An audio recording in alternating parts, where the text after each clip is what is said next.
Presented by Ajmer Recording Studio, Delhi. Mixed by Ramu Kamina on the beat.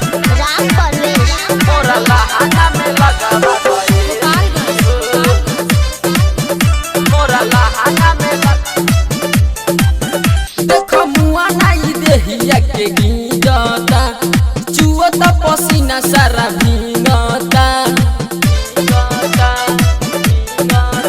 देखो मुआ नहीं देहिया के भींगता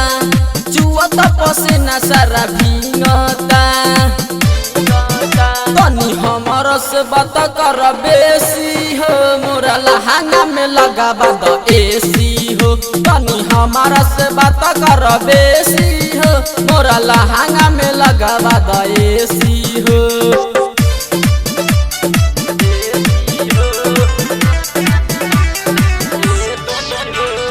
DJ राम परवेश मोरा लहंगा में लगावा द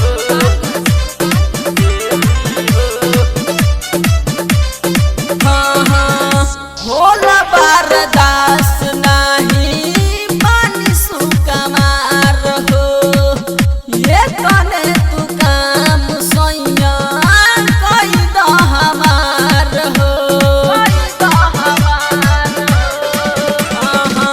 होला बर्दास नहीं पानी सुकमार हो ये कने तू काम सोइया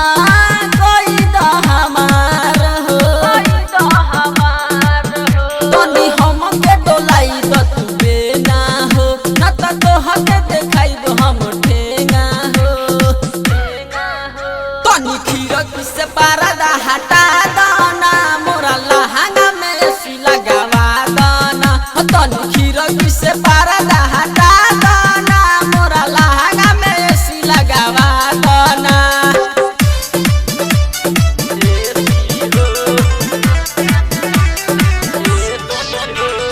DJ राम परवेश मोरा लहंगा में लगावा दाना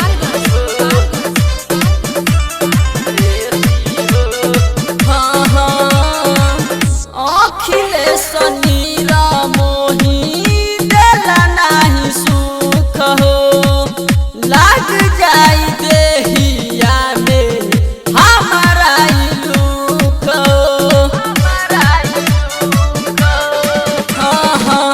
अखिलेश नीर